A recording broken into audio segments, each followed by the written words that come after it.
Thank you, Mr. Chairman.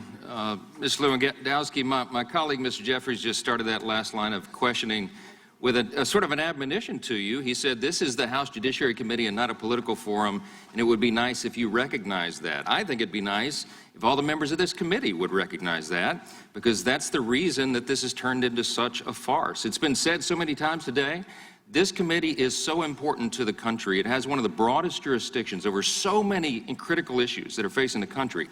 You referenced some of this in your opening statement, and I, among many of my colleagues, are ready to get to that work for the American people. But we're here today. There hasn't been any fireworks. Oh, there's a lot of disappointed people around, operatives around the country who are really hoping that there'd be fireworks, but we're not surprised at all. I have a couple of questions just for clarification for the record, but first, is there anything that's been said here, any question that you've been asked about, or something that you would like to provide further comment on, just to clarify the record? No, sir. All right, in questioning today, is the majority investigating any new allegation or issue or fact not already investigated by the House and Senate Intel Committees or the Special Counsel's Office? Not to the best of my knowledge.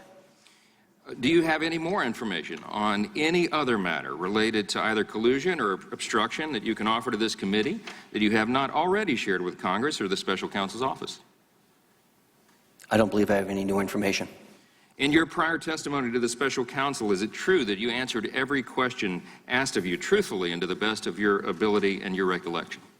To the best of my recollection, I did answer truthfully, yes. A couple of things just for further clarification. We're afraid that some of this record will be obscured today, so these will just be quick, rapid fire. Do you agree there is no evidence the President intended to obstruct justice? I do.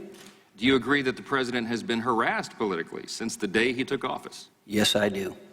Do you agree that the President's supporters have received vastly different treatment than the supporters of Hillary Clinton? Unequivocally. You've called this a witch hunt, and I wonder if you'd like to elaborate on that any further. I think that this fake Russia collusion narrative is the greatest crime committed against the American people in our generation, if not ever.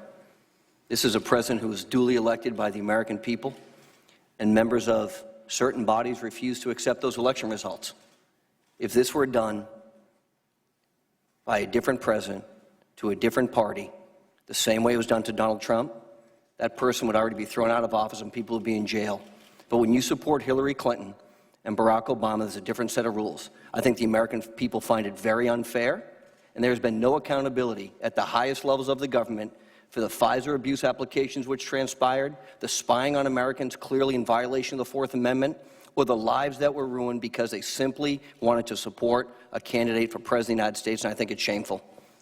We do as well, and that's a pretty good recitation of some of the issues that are keeping us up at night. Part of the thing that we're greatly concerned about is the American people's distrust now of our institutions.